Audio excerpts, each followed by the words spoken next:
I just want to preface this presentation by saying that I tried my best for business formal, but in a real life scenario, if I was presenting to Major On, I would be in my military uniform.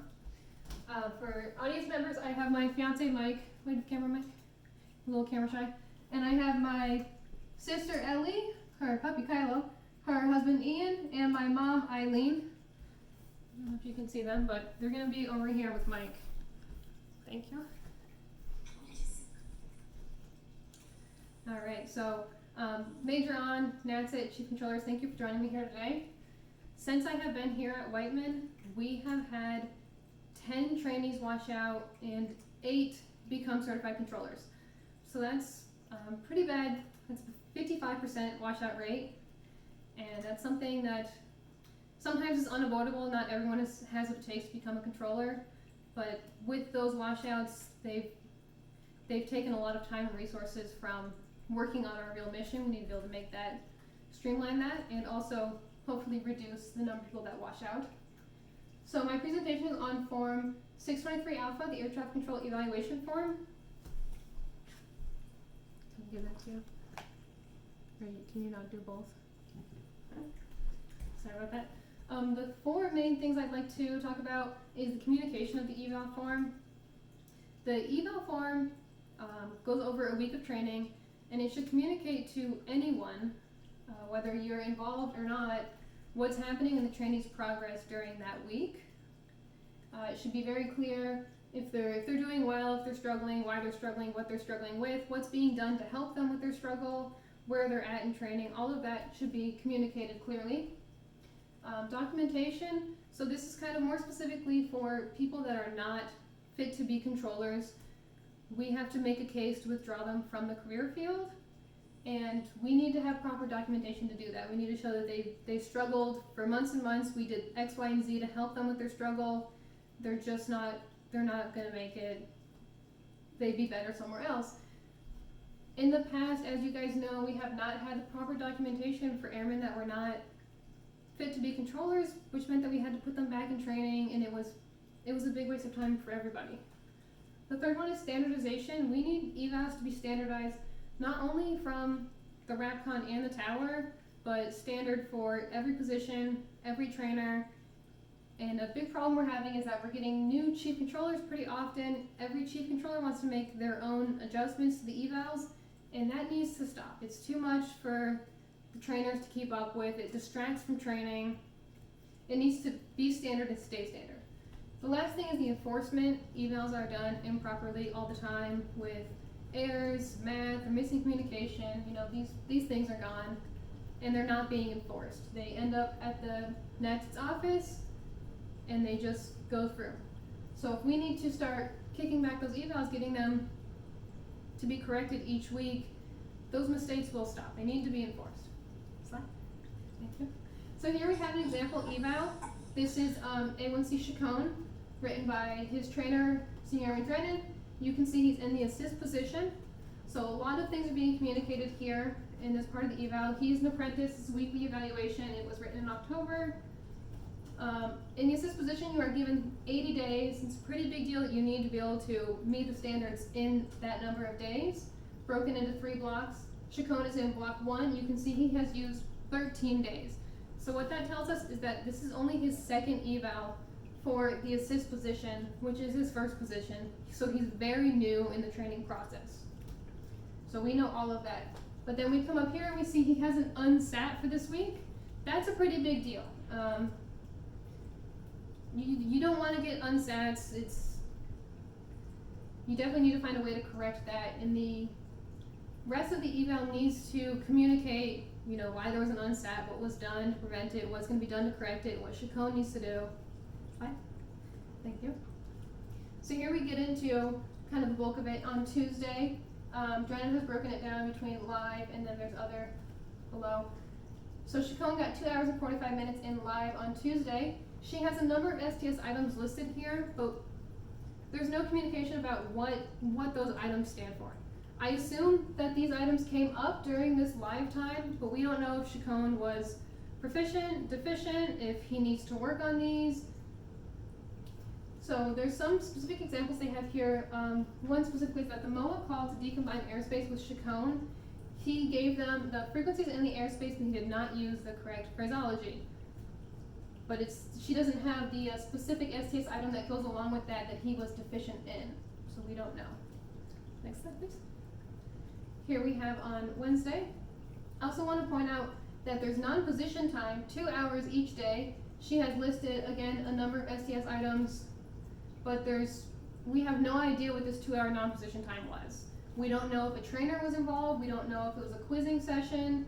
Nothing is being communicated about what's going on during that time. So again, on Wednesday, he got 2 hours and 30 minutes in live.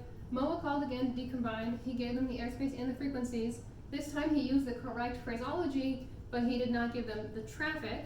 So again, he was deficient in that STS item. He made some other mistakes with point outs and fixed identifications on the scope. But for the rest of the eval, Senior Drennan does not explain why specifically the eval wasn't unsat, which I think she really does need to get into, especially with him being so early on in training. It's just not being communicated to us what the major issue is, and as well as the documentation isn't there to support if Airman Chacon ends up having someone that has to be withdrawn from the career field. We're going to need really good documentation to support that he has not made success week after week after week, and this documentation does not support that.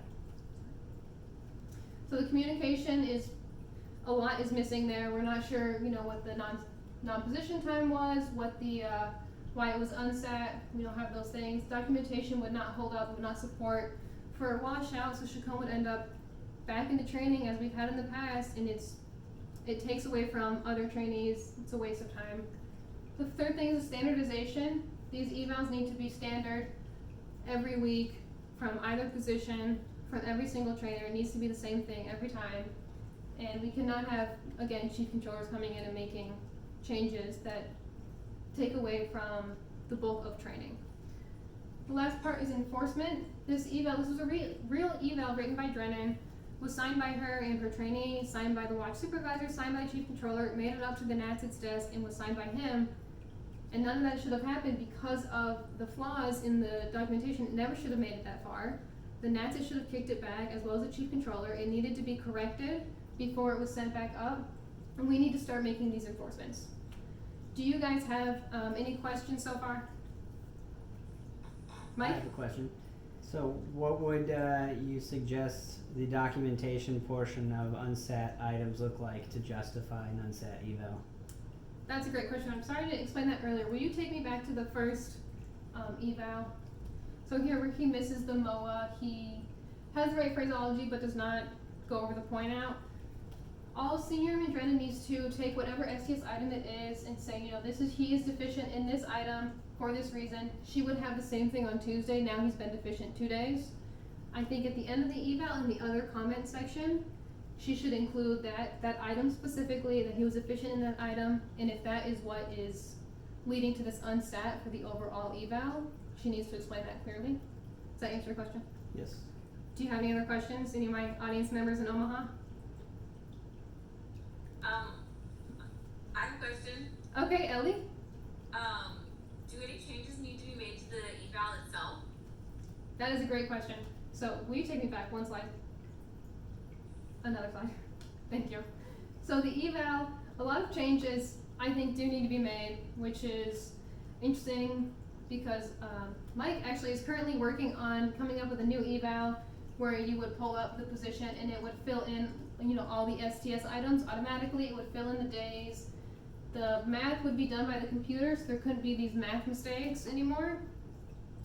And then I don't think he has it finished yet, but you would click on certain STS items that were trained on, so it would be easy to show which ones were deficient, which ones were proficient. So that's a big change that that Mike is working on. All right. Do you have a question? Yeah, I have one more question. You said that the math that the changes would be auto-calculated in the form so that the math is correct. How was the math incorrect beforehand? What's the significance of that?